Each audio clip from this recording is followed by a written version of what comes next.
Hello everyone, চলে আসলাম আজকের আরেকটা মিনি ব্লগ নিয়ে। সকালে চলে গিয়েছিলাম বাজারে, তো সেখান থেকে এই যে রুই মাছ আর চিংড়ি মাছ। তোমরা বলবে খোলাগুলো কেন রেখেছি। খোলাগুলো আমি রেখেছি এটা দিয়ে একটা রেসিপি বানাবো বলে, কারণ ভালোই হয় রেসিপিগুলো। অনেকে খায় না, কিন্তু আমি খাই।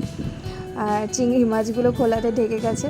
তো যাই হোক, এখানে মাছের ডিম আছে আর খোলা দিয়ে কিন্তু খুব ভালোই রেসিপি। অনেকে ঘৃণাও করে, কারণ ভালো লাগে না, কিন্তু আমার ভালো লাগে। তো কেউ ছিছি করো না দয়া করে। তো এই ছিল আজকের টুকটাক মাছের বাজার।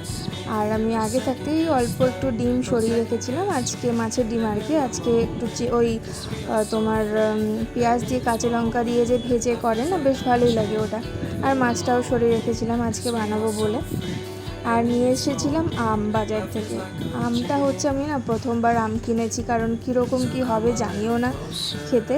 এটাকে মনে হয় হিমসাগর আম বলে। আর লেবুটা একটা মাসিকে দেখছিলাম বসে আছে, কেউ নিচ্ছিল না, তো আমার মনে হলো যে নেওয়াটা খুব দরকার, সে এত রোদে দাঁড়িয়েছিল।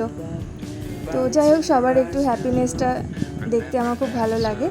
তো দুপুরে ছিল ভাত আর এখানে মাছের ঝোলটা প্লেনই করেছিলাম।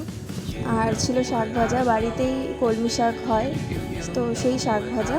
আর এই যে মাছের ডিম ভাজা, যেটা বলেছিলাম পেঁয়াজ আর কাঁচা লঙ্কা দিয়ে, খুব ভালো টেস্টি হয় কিন্তু।